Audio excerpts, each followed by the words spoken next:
अस्सलामुअलैकुम, good morning. Good morning everyone, welcome to Geo Pakistan with Huma and Abdullah. It's a brand new week. बहुत सी बातें करनी है, लेकिन एक आपको बात बतानी है। कोरोना की हम बात कर रहे थे, कोरोना की बात कर रहे थे, तो आज की तारीख तक आपको बताना है, एक साल में अगर एक बीमारी से इतनी बड़ी तादाद में हलाकतें हो जाएं तो it is a serious matter. आज की तारीख तक ऑलमोस्ट 1 मिलियन यानी कि 10 लाख अफराद कोरोना वायरस से इंतकाल कर चुके हैं, जाँ बहक हो गए हैं। हलाकतें हुई हैं दुनिया भर में ऑलमोस्ट 10 लाख। अच्छा, और कंसिडरिंग कि ये आपको पता है बीमारी जो थी वो नवंबर दिसंबर लास्ट ईयर के बाद से आना स्टार्ट हुई थी, तो अभी वो एक साल कंप्लीट भी नहीं हुआ and 1 million people have already died. लेकिन on the same token 22 million people जिनको कोरोना हुआ all over the world, 22 million लोग वो रिकवर भी हुए। तो अगर आप रेशो देखें, यस मिलियन डेथ्स हो गई, लेकिन एटलीस्ट 22 मिलियन। साथ ही आपको ये भी बताना है कि गुज़श्ता 24 घंटों में पाकिस्तान में ऑलमोस्ट 9 हलाकतें रिपोर्ट हुई हैं और 566 केसेस जो हैं वो कोरोना वायरस के सामने आए हैं। और आजकल क्योंकि मौसम बदल रहा है, अब आपको पता है almost October is just around the corner. आज क्या तारीख है? सितंबर की 28। तो अब ये जो सीज़न होता है पाकिस्तान भर में और दुनिया भर में भी, इनफैक्ट फ्लू का सीज़न होता है। थोड़ा सा फ्लू वैसे हमें भी हुआ, थोड़ा सा हुआ है, लेकिन at the same time viral आजकल फैला हुआ है। But you have to be really cautious, you have to be very sure कि ये फ्लू ही है, कोविड-19 नहीं है। अगर आपको फ्लू हुआ है तो आप अपने आप को थोड़ा सा डिस्टेंस पे रखें लोगों से और पब्लिक प्लेसेस पे ना जाएं। बस ये एहतियात तो एटलीस्ट आप कर सकते हैं, और अगर आप टेस्ट करा लें तो बहुत अच्छी बात है। एज इट इज, कोरोना हो या फ्लू हो, व्हाटएवर, इट शुड बी, आपकी एफर्ट होनी चाहिए कि आगे आप पास ऑन ना करें। तो लिहाजा सारे SOPs, वो मास्क वगैरह, वो हाथ सैनिटाइज करना, वो फ्लू के लिए भी है, तो लिहाजा वो आप मेंटेन करते रहें। अच्छा जी, स्कूल्स भी लगता है कि खुल ही गए हैं ऑलमोस्ट सारे, तो अब शुरू करें With this hour's top stories.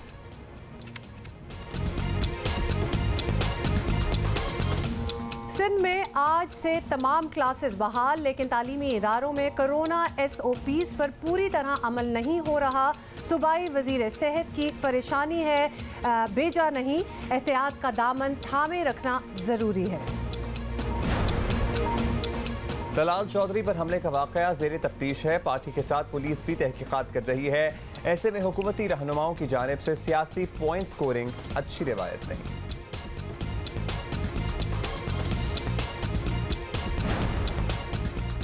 और कोरोना लॉकडाउन के बाद अब तमाम सरगर्मियां आहिस्ता आहिस्ता बहाल हो रही हैं। उस्ताद राहत फ़तेह अली खान भी खुश हैं।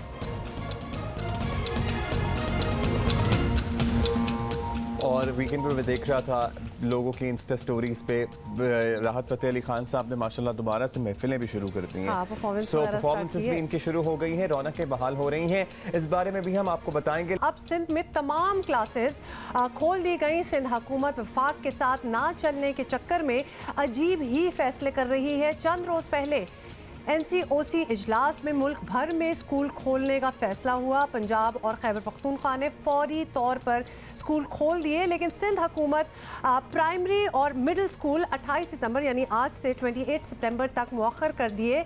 और 3 दिन पहले वजीर तालीम सिंध ने आज से क्लासें खोलने का ऐलान किया। पहला मरहला 15 सितंबर से शुरू होना था, वो हुआ। दूसरा 21 सितंबर से शुरू होना था, उसको एक हफ्ता डिले करके 28 सितंबर पर लेके चले गए। और तीसरा मरहला जो 28 सितंबर को शुरू होना था वो 28 सितंबर से ही शुरू होगा। और उसके साथ जो दूसरा फेज़ था 8वीं 7वीं और 6वीं जमात का, वो भी उसके साथ शुरू होगा। तो और आसान कह दूँ कि 28 तारीख को, 28 सितंबर को सूबा सिंध में जो जमातें नहीं खुली थी, मतलब 8वीं जमात से लेकर नीचे तक की, वो सब की सब क्लासेस जो हैं वो शुरू हो गई। वफाकी वज़ीर तालीम शफ़कत महमूद ने सिंध हुकूमत के फैसले पर कहा कि सिंध हुकूमत इत्तेफाक राय से फैसले करे। मीटिंग में हम फैसला करेंगे कि प्राइमरी स्कूल्स का खोलने का एक फ़ैसला किया जाएगा।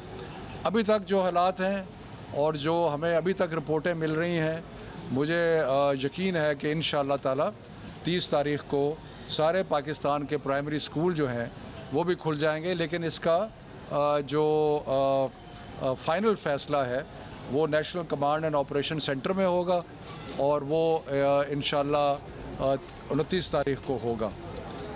और आपको बताएं कि गुज़िश्ता दिनों सिंध की वज़ीर सेहत डॉक्टर अज़रा पिचीहो का कहना था कि सूबे में कोरोना केसेस बढ़ रहे हैं, ऐसे में स्कूल खोलना दुरुस्त फैसला नहीं। बहरहाल इंतहाई एहतियात पसंदी का मुजाहरा करने वाले वज़ीर तालीम सईद गनी ने अब तमाम स्कूल खोल दिए हैं। देखते हैं एसओपीज का कितना ख्याल रखा जाता है, बिकॉज हमने पहले भी देखा बात है। इसलिए नहीं आ रही थी कि एकदम से रिलक्टेंस जो की जा रही थी और जब खोलने पे आए तो सारे इकट्ठे खोल दिए। तो ये अजीब बात है। Let's just hope for the best और तमाम स्टूडेंट्स जो कि स्कूल वापस जा रहे हैं उनको हम कहेंगे best of luck. I am sure excited भी होंगे, कुछ थोड़ी सी वालिदैन को परेशानी भी होगी। सईद गनी साहब ने हमें ज्वाइन किया है। सईद गनी साहब, हुकूमत सिंध की जानिब से ऐलान कर दिया गया कि अब सब स्कूल खुलेंगे, लेकिन इत्तलात ये भी हैं कि कुछ प्राइवेट स्कूल अभी इसके लिए तैयार ही नहीं है। बाज़ पेरेंट्स ने रिजर्वेशन जाहिर की हैं प्राइवेट स्कूल्स में और उन्होंने अभी कहा है कि अभी सोचते हैं। तो क्या वाकई सब स्कूल खुल रहे हैं या नहीं खुल रहे? ज़रा कंफ्यूजन है कुछ यहाँ पे। देखिए, हमने ये जब अनाउंस भी किया था उस वक्त भी मैंने पहले ही बताया था हम काफ़ी फ्लेक्सिबल हैं और हमने कुछ स्कूल्स को ये कहा है या जो स्कूल ये समझते हैं कि उनकी तैयारियां मुकम्मल नहीं है और वो पुरुमीद नहीं है कि 100% एसओपीज पर अमल दरामद करा सकेंगे, तो वो चाहें तो अपने स्कूल बंद रख सकते हैं। इसी तरह हमने वालिदैन को भी ये कहा है, जो पेरेंट्स ये समझते हैं कि अभी वो कंफर्टेबल महसूस नहीं कर रहे कि अपने बच्चों को स्कूल भेजें, वो स्कूल बच्चों को ना भेजें जब तक उनको ये इत्मीनान ना हो जाए कि जहाँ उनके बच्चे जिस स्कूल में जाएंगे वहाँ जो एसओपीज पर अमल दरामद का निज़ाम है वो इत्मीनान बख्श हो। तो ये दोनों तरफ से बिल्कुल सहूलत है, स्कूल्स के लिए भी है, पेरेंट्स के लिए भी है। अब हमारे पास काफ़ी ऐसे स्कूल्स हैं जिन्होंने हमें ये बताया है कि वो शायद अभी फौरी तौर पर नहीं खोल रहे हैं और कुछ अर्से बाद जब वो महसूस करेंगे कि हालात बेहतर हैं फिर वो खोलेंगे। तो बेसिकली फिर तो ये हुआ कि वन रूल फॉर ऑल ना हुआ, जिसकी जो मर्जी है। बस अब सबको खोलने की इजाजत मिल गई है, अब जब खोलें अपनी मर्जी। खोलने की इजाजत मिल गई है, लेकिन जिसने नहीं खोलना वो ना खोले। अच्छा गनी साहब, ये ज़रूर बताइएगा, और ये भी हम डिस्कस भी कर रहे थे कि एक तरफ तो ये था कि वफाकी हुकूमत की सिफारिशात के तहत पूरे मुल्क में एक स्केड्यूल के तहत तालीमी इदारे खुल रहे हैं। सिंध हुकूमत इसके मुताबिक नहीं चल रही थी और अब अचानक सब क्लासेस बहाल करने का फैसला कर लिया। तो ये अचानक हुआ क्या, ये हम ज़रा स्पेकुलेट कर रहे थे, तो आप ही हमें बता दें कि किस तरह से अब कुछ कंट्रोल में नज़र आने लगा कि आपने सोचा सब खोल दिया जाए। देखिए, ये तासुर अगर कहीं से लिया गया कि सिंध हुकूमत ने कुछ अपने फैसले किए, वो गलत है।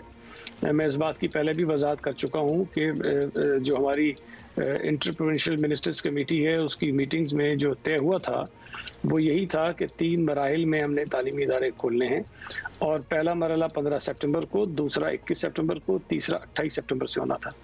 हमने सिर्फ ये किया था कि 21 सितंबर को जो सेकंड फेज था उसको 1 हफ्ते के लिए हमने डिले कर दिया था और वो भी 28 सितंबर से ही खुल जाएगा। तो इसमें कोई ऐसी चीज़ नहीं थी कि सिंध हुकूमत ने कोई बिल्कुल ही उन तमाम फैसलों को उलट कर दिया था या उनकी नफ़ी कर दी थी। और हमने जो एक फ़ैसला किया था 1 हफ्ता बढ़ाने का, उसको भी काफ़ी सोच समझ कर किया था और मैं समझता हूँ कि वो दुरुस्त बात थी। लेकिन अब जो तीसरा फेज़ है वो जिस तरह तय हुआ था उसी तरह खुलने जा रहा है। अब गनी साहब, आपने एक्सप्लेन कर दिया, आप ये भी बता दीजिए कि अब हम देख रहे हैं कि मास्क की पाबंदी हो या स्कूलों की ट्रांसपोर्ट हो या कैंटीन वगैरह हो, कोरोना एसओपीज़ फॉलो नहीं हो रहा है। बहुत सी जगहों पे फॉलो नहीं हो रहे, कहीं कहीं हो भी रहे हैं। अब इन एसओपीज़ पर अमल दरामद ना करवा पाना क्या सूबाई हुकूमत की नाकामी है या आप सोचते हैं कि ये इम्पॉसिबल टास्क है कि सूबे में जितने स्कूल हैं उनको ये 100% यकीनी बनाया जाए कि एसओपीज़ पर अमल करें? कुछ जगहों पे मुमकिन है कि ऐसे हमें वाक़यात नज़र आएँ जहाँ पर खिलाफ वर्जी हो रही हो या जहाँ पर वो नाफिज ना कर पा रहे हैं एसओपीज़ को। तो हमने ये बात वाज़ेह तौर पर कही है। कल मैं प्राइवेट स्कूल एसोसिएशन से भी मिला था और उनको भी मैंने कहा और उन्होंने भी अपने ताउन की यकीन दहानी कराई है कि जहाँ पर वायलेशन होगी हुकूमत उनके खिलाफ बिल्कुल एक्शन ले सकती है। और इसी तरह जो सरकारी इदारे हैं वहाँ पर भी अगर ये हम देखेंगे कि वायलेशन हो रही है एसओपीज़ की, तो वहाँ जो जिम्मेदार होंगे उन स्कूलों के, कॉलेजेस के, उनके खिलाफ हम कार्रवाई करेंगे। तो ये कहना तो बड़ा, मैं समझता हूँ बड़ी ज्यादती होगी कि आप कहें कि हुकूमत सिंध की नाकामी नहीं है। अब जहाँ हम 45 लाख बच्चों को सरकारी स्कूलों में पढ़ा रहे हों, जहाँ लाखों बच्चे प्राइवेट स्कूल में पढ़ रहे हों और जहाँ हज़ारों की तादाद में तालीमी इदारे हों, वहाँ ये तो मुमकिन नहीं है कि हुकूमत हर दरवाजे और हर क्लासरूम में जाकर खड़ी हो जाए। हम इसीलिए बार बार कोशिश कर रहे हैं कि लोगों को अवेयर करें और लोगों को एहसास दिलाएं कि वो खुद से इसमें कोशिश करें। ख़ास तौर पर जो वालिदैन है वो इस बात को यकीनी बनाएं कि उनके बच्चे जहाँ जा रहे हैं वहाँ पर एसओपीज़ पर अमल दरामद हो रहा है। बहुत बहुत शुक्रिया गनी साहब हमसे बात करने का। And you are very right कि मुश्किल भी है इसको बिल्कुल सर्वेलेंस करना कि कौन एसओपीज फॉलो कर रहा है कौन नहीं कर रहा है। बीट एनी हुकूमत, हमने शुरू में यही बात की थी हुमा कि ये जिम्मेदारी स्कूल्स पे है, वालिदैन पे है, खुद बच्चों पे है, क्योंकि पढ़े लिखे हैं अब माशाल्लाह छोटे बच्चों के अलावा। और पता ही है ना कि इतने महीने घर में बैठे क्या कर रहे थे, क्योंकि कुछ हुआ था बाहर, तो घर में बैठे हुए हैं। वो क्या हुआ था एवरीबडी नोज। अब इग्नोरेंस तो कोई चीज़ ही नहीं है ना, हर किसी को पता है। लेकिन ये साथ साथ याद दहानी की ज़रूरत है कि इनको याद दिलाया जाए कि ख़त्म नहीं हुआ। ये जो तासुर है ना ये गलत है। एक दफ़ा आपको रिमाइंडर देना चाहते हैं कि मास्क पहनना कितना ज़रूरी है। काफ़ी महीनों से हम कर ही रहे हैं, एक दफ़ा फिर हो जाए। ये लें जी, तो लिहाजा परसेंटेजेस के साथ बताया हुआ है, you can read for yourself as well. एक ने मास्क पहना हो एक ने ना पहना हो तो किस तरह देखिए, अगर कोई अफेक्टेड पर्सन है उसने मास्क नहीं पहना हुआ और दूसरा नॉन अफेक्टेड है उसने पहना हुआ है, तो भी 70% चांसेस हैं कि वो अफेक्टेड पर्सन इसको अफेक्ट कर सके। yes. उसके अलावा अगर जिसको बीमारी है उसने मास्क पहना हुआ है दूसरे ने नहीं पहना हुआ तो भी चांसेस हैं कि ये बीमारी लग सके। लेकिन सबसे कम चांसेस उसमें हैं जब दोनों लोगों ने मास्क पहना हुआ हो, यानी कि अगर आप बीमार हैं या आप बीमार नहीं हैं, सिर्फ हम आपसे ये कह रहे हैं कि एटलीस्ट भीड़ में जाते हुए पब्लिक स्पेसेस पे जाते हुए दोनों ने मास्क जब पहना हो तो उसमें भी 1.5% होता है। तो लिहाजा मास्क पहनना बहुत ज़रूरी है। अगर आप नहीं पहनेंगे तो फिर तो आपने ओपन स्पेस दे दी ना ट्रांसफ़र होने की इसको। तो लिहाजा मास्क ज़रूर पहने, इसको रट लें जो हमने आपको स्क्रीन पे दिखाया है। और दूसरों को भी, अगर तो आप स्टूडेंट्स हैं स्कूल्स वगैरह जा रहे हैं तो दूसरों को भी आप ये याद दिलाएं कि how important a mask is. मैं तो कहती हूँ एक एक्स्ट्रा रखा करें अपने साथ किसी और को देने के लिए भी। बिल्कुल बैग में होना चाहिए और ज़रूरी नहीं है कि आप डिस्पोजेबल मास्क ही खरीदें और हर दफ़ा डिस्कार्ड कर दें। आपको पता है आजकल कपड़े के कितने ज़बरदस्त मास्क आ गए हैं। आप उसे एक दिन इस्तेमाल करें, 2 दिन इस्तेमाल कर लें, उसके बाद धो के दोबारा से पहन लें। So a lot of things can be done. I am sure अब तो सब लोग बड़े हैंड्स ऑन हो गए इन सब चीज़ों पे। बिल्कुल, 1-2 एक्स्ट्रा भी रखा करें just for friends and somebody else that you think must should use it, और वो नहीं फॉर व्हाटएवर रीज़न उनके पास नहीं है। अच्छा जी, ये तो हो गई सारी स्कूलों की बात। और अब कल परसों से आप लोग हमें लिखना शुरू करना और बताना कि आपके स्कूल्स का क्या हाल है और क्या हो रहा है। राहत फ़तेह अली खान साहब की हम बात कर रहे थे और आपने कहा था कि आप तो स्टोरीज़ भी कुछ इंस्टा स्टोरीज देख रहे हैं that he started performing again. तो आपको भी आज हमने कुछ दिखाना है। कोरोना लॉकडाउन ने ज़िंदगी के हर शोबे को मुतासिर किया।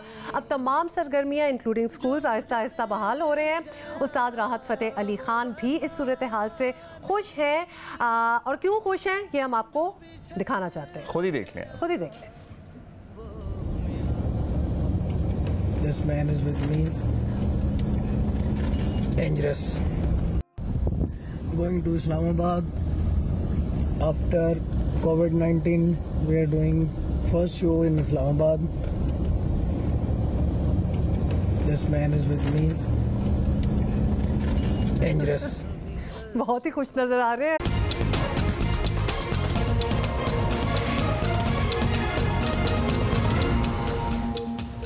वेलकम बैक जी, गुड मॉर्निंग वंस अगेन। और एक अहम मामला जो हम आपसे जिसके बारे में हम बात करने लगे, लेकिन उससे पहले वैसे सोशल मीडिया पे खबर गर्दिश करी थी कि और भी इंटरनेशनली भी बड़ा तनकीद का निशाना बनाया जा रहा है। अर्तुगरुल की जो हलीमा सुल्तान है उन्होंने भी अपैरेंटली सीसीपीओ लाहौर के बारे में कुछ apparently, I am not sure, but yes ये बाज़ न्यूज़ मीडियम्स पे रिपोर्ट हुई है ये चीज़। मुतनासिर रिमार्क्स, मातहतों से गैर मुनासिब रवैया, दावे ज़्यादा, कारकर्दगी कम। सीसीपीओ लाहौर जब से आए हैं तनाज़ात में ही घिरे हैं। नाक़दीन के मुंह बंद कराने हैं तो परफॉर्मेंस दिखाएं। ज़ाहिर है मोटरवे केस के मरकजी मुलजिम आबिद अली को ही पकड़ लें, ये हम बारहा कह रहे हैं। और हमने जुमे को भी याद दहानी कराई थी कि 16 दिन हो गए और अब ऑलमोस्ट कोई 19 दिन हो गए हैं। हम रोज याद दिलाएंगे Abid Ali still on loose vote, नहीं अब तक पुलिस की गिरफ्त में आया है। सीसीपीओ लाहौर सबसे पहले उस वक्त खबरों में आए जब उन्होंने आईजी पंजाब से टक्कर ली और आईजी शोएब दस्तगीर का तबादला हो गया। अंदाजा लगाइए, एक मातहत की वजह से एक सीनियर का तबादला हो गया। This is the first time we are hearing this. और इसके बाद यहाँ बात रुकी नहीं। उमर शेख ने ऐलान किया कि वो पाकिस्तान के बेहतरीन पुलिस ऑफिसर हैं। उन्होंने खुद ही कह दिया ये अपने बारे में, सुन ले एक दफा। लोगों को पता था कि he is the best police officer of Pakistan. मेरा चैलेंज है, मेरा चैलेंज है किस काम के तमाम पीएसपीस को मेरा रिजल्ट देखिए। ये तो आपके अल्फाज हैं। किस काम के लिए आप बेस्ट हैं? ये अपनी तारीफ खुद ही कर रहे थे, खुद ही कर रहे थे अपनी तारीफ जी, बिल्कुल। और अभी फिजा में शेख साहब की अल्फाज की गूंज बाकी थी कि मोटरवे पर मुल्क की तारीख के बदतरीन जराइम में से एक जुर्म हो गया। लेकिन इस बेस्ट पुलिस ऑफिसर ने जो बयान दिया वो किसी तबसरे का मोहताज नहीं। एक दफ़ा फिर सुन लें। ये खातून रात 12:30 बजे डिफेंस से निकली हैं इधर जाने के लिए गुजरांवाला। अब मैं पहले तो ये हैरान हूँ कि 3 बच्चों की माँ है, अकेली ड्राइवर है, आप डिफेंस से निकली हो, आप सीधा रोड लो, जीटी रोड जहाँ पे आबादी है, और घर चली जाओ। अगर आप इस तरफ से निकली हो तो कम से कम अपने पेट्रोल चेक कर लो, क्योंकि सारे पेट्रोल पंप नहीं होते। आप यकीन मानिए कि सर का पा आग लग जाती है ये बयान जब भी सुनते हैं। It still shocks me he did not say anything about the rapist कि मैं कितना हैरान हूँ। कुछ रेपिस्ट की बात कर लो, विक्टिम की तुम स्टार्ट हो गए। उमर शेख साहब ने इस पर तो माजरत कर ली, लेकिन अगर केस की बात करें तो 19 दिन बाद भी उमर शेख की सरबराही में लाहौर पुलिस पाकिस्तान के मोस्ट वांटेड आबिद अली को पकड़ने में नाकाम रही है। उमर शेख पार्लिमानी कमेटी में पेश हुए तो मुंतखब अरकान से झगड़ पड़े। ऐसी भी इत्तलातें हैं कि उमर शेख ने अपने मातहत आला तालीम याफ्ता अफसर को इंतहाई नाज़िबा अल्फाज कहे, जिस पर उस अफसर ने इस्तीफा ही दे दिया। अपैरेंटली वो फॉरेन ग्रेजुएट थे। अच्छा जी, अब इसी में तमाम सूरत हाल पर बात करते हैं कि ऐसे कौन से सुरखाब के पर हैं इन CCPO में कि इनको नहीं हटाया जा सकता, और इनके ऊपर वाला अफसर हो या इनके नीचे वाला अफसर हो, सब जा सकते हैं सिवाय इनके। लेकिन रईस अंसारी ने हमें ज्वाइन किया, इन्हीं से पूछेंगे। रईस अंसारी साहब, सबसे पहले तो CCPO की भी बात कर लेते हैं, लेकिन पाकिस्तान मोस्ट वांटेड आबिद अली को कोई ढूंढ रहा है कि नहीं ढूंढ रहा? देखिए जी, इस वक्त जो सूरत हाल है, जो केस आबिद अली का है, जिसको तलाश करना चाहिए और फौरी तौर पे पकड़ा भी जाना चाहिए, अभी तक वो नहीं पकड़ा गया, जबकि उसके ख़ानदान के इतने लोग पकड़े जा चुके हैं। और लेकिन जो हमें ध्यान आता है इस केस से हट के, जब प्राइम मिनिस्टर लाहौर आए थे और जब ने CCPO को रखा था, उन्होंने भी इस केस के बजाय वो एक यूसुफ के कत्ल का ही पूछते रहे कि उसका क्या बना, उसके बंदे पकड़े गए नहीं पकड़े गए। तो सबसे पहला तो केस ये जो पाकिस्तान का खौफनाक तरीन केस था, ये इसका जो खातून बेचारी रेप हुई, अपने ये क्या लें कि उस वक्त अपने बच्चों को, जो उसके बच्चों को नीचे ले गए थे, अपने बच्चों की जान बचाने के लिए उसने अपनी इज़्ज़त की कुर्बानी दे दी। तो ये इससे ज़्यादा, और अभी तक ऐसा ये केस है कि अभी तक हमारे पास इसका खौफ ही तारी है। हमारी माओ बहनों पे जो घरों में हैं उन पे भी इसका खौफ तारी। लेकिन अभी जब पुलिस है, अब तो ऐसा लग रहा है कि वो हाथ पे हाथ रख के बैठ गए हैं, वो कहीं नज़र नहीं आ रहा है। ऐसा छलावा है कि वो छलांग मार के गायब ही हो गया है, क्योंकि मुमकिन ये नहीं नज़र आ रहा कि वो मुल्क से बाहर चला गया होगा, क्योंकि ऐसी अभी कोई शवायद नहीं मिले कि वो मुल्क से बाहर बाकायदा जो प्लान तरीके से गया हो। अगर वो बॉर्डर क्रॉस कर गया हो तो इसका इल्म नहीं है अभी तक किसी को। अच्छा तो रईस साहब, अब जाहिर है कि ये अहम केस है, लेकिन इसमें अभी तक सिर्फ नाकामी ही है। ये नाकामी देख लें या इससे पहले के रिमार्क्स देख लें, ऑल्दो माजरत सामने आ गई, या फिर अपने सीनियर के साथ मामलात या अपने दीगर अफसरान के साथ जुबान दराजी के मामलात और बदकलामी और बदजुबानी के मामलात, ये CCPO लाहौर में ऐसा क्या है, हम ये जानना चाहते हैं, जिसकी वजह से वो इतने ब्लू आइड हैं? और वो ब्लू आइड किसके हैं? क्या वजीर आजम के ब्लू आइड हैं? क्या वजीर आला के ब्लू आइड हैं? किसके ब्लू आइड हैं वो? देखिए, फिर मैं वही बात करूँ कि लाहौर में जो मसला शुरू हुआ, अब ये ज़रा डिटेल से मैं आपको बता दूँ। लाहौर में जो मसला शुरू हुआ वो हुआ यूसुफ के कत्ल से। यूसुफ का कत्ल जो है, उसके साथ पीछे जो महरक़ात ये हैं कि बहुत ही पाकिस्तान की अहम शख्सियत है, उनके एक करीबी रिश्तेदार का PIA में प्लॉट था, और उसके साथ वाला जो प्लॉट था वो यूसुफ के पास था। उसने किसी खातून से पावर अटॉर्नी ली हुई थी। कोर्ट से ऑर्डर आए तो वो दोनों प्लाट जो हैं वो कब्ज़ा दिलवा दिया गया पुलिस के ज़रिए, जो बहुत अहम शख्सियत के रिश्तेदार हैं उनको और यूसुफ को। ये मामला इस साल फरवरी का मामला है, और उसके बाद जो है तकरीबन ये कह लें कि अगस्त के 24 अगस्त को यूसुफ कत्ल हुआ। यूसुफ ने उस प्लॉट को खाली कराने के बाद उसी वहाँ 8 और प्लॉट थे, उनमें से एक और की पावर अटॉर्नी ले ली कि मुझे ये भी प्लॉट कब्जा करवा के दिलाया जाए, और उसमें वही अहम शख्सियत के बनोई साहब उसमें बाग की बैक पर थे। और बिलाखिर वो जो कत्ल होता है, जिस तरह ज़मीनों पे कत्ल होते हैं, वो कत्ल हुआ। और अगर आप पंजाब के केसेस उठाकर देखें, जो कत्ल होते हैं उसमें 45% ऐसे कत्ल होते हैं जो ज़मीनों की वजह से ही होते हैं। अभी पिछले दिनों चूनिया में 3-4 रोज़ पहले बाप और 4 बेटे उसके जवान कत्ल हो गए इसी ज़मीन के मसले पे। उस वक्त तो वज़ीर आज़म को कोई अभी तक कार्रवाई के लिए नहीं कहा, उन्होंने तो कोई अभी तक मजम्मत नहीं की। ये एक यूसुफ के कत्ल का बार बार इंटरव्यू में जिक्र हो रहा है, बार बार इसका जिक्र हो रहा है। तो इनको लाने का एक मसला ये था कि इसको इंट्रोड्यूस कराया गया, ये क्योंकि DG खान में था और बुज़दार साहब को कहा कि ये एक अफसर है अच्छा। और उसके बाद जो ये अपना एहतसाब के जो इंचार्ज शहजाद अकबर साहब, इन्होंने कहा कि इसको लाहौर लगाएं, ये सारे कब्जे ख़त्म करा देगा। इस गारंटी पर उमर शेख साहब को लाहौर लाया गया और इस वक्त एक ही क्राइम लाहौर में जो कहा जा रहा है कब्ज़ा, कल भी एक कब्ज़ा छुड़ाया गया जी, खुश अख्तर सुबानी को खिलाफ मुकदमा दर्ज हुआ, कब्ज़ा करने लगा था। वो यार लाहौर में इतना कि मानते हैं क्राइम है, मानते हैं कब्ज़ा बहुत बड़ा क्राइम है। लाहौर में कब्ज़ा क्या है, सिर्फ पैसे, और तो कुछ पैसे ही है ना। ये कब्ज़ा पैसे, ये लाहौर में एक माफिया है जो बदमाश ग्रुप जिसे कहते हैं, वो लोगों को 10% माहाना पर सूद पे पैसे देते हैं, वो वापस नहीं हो सकते, उनकी औने पौनी प्रॉपर्टी ले लेते हैं। बोली की कमेटियाँ होती हैं, उनके पैसे इकट्ठे होते हैं, वो पैसे वापस नहीं मिलते, वो पैसे का कब्जा है।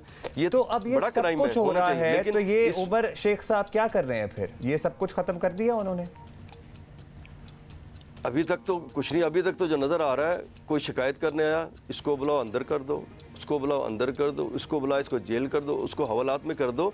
अभी वो पिछले दिनों वो MSc उसने MPhil की हुई है, लड़के ने, सब इंस्पेक्टर है, पब्लिक सर्विस कमीशन से आया, मीटिंग में उसके साथ मिसबिहेव हुआ, उसने रिज़ाइन किया, लेकिन रिज़ाइन में वजह नहीं लिखी। वो अभी पिछले दिनों फ़ोन नहीं सुना, वक्त पर फ़ोन नहीं सुना, हेड कांस्टेबल जो DSP का रीडर था बागवानपुरे का, उसको बुलाया, उसको बुला के हवालात में बंद कर दिया। जो उसने IG पंजाब को एप्लीकेशन दी है उस, और IG पंजाब कहते हैं मुझे तो मिली नहीं है, उसमें अगर मैं आपको इल्ज़ामात जो इन्होंने बात की उमर शेख के बारे में लिखा, वो TV पर बताने वाले नहीं हैं, उससे फसाद फैल सकता है।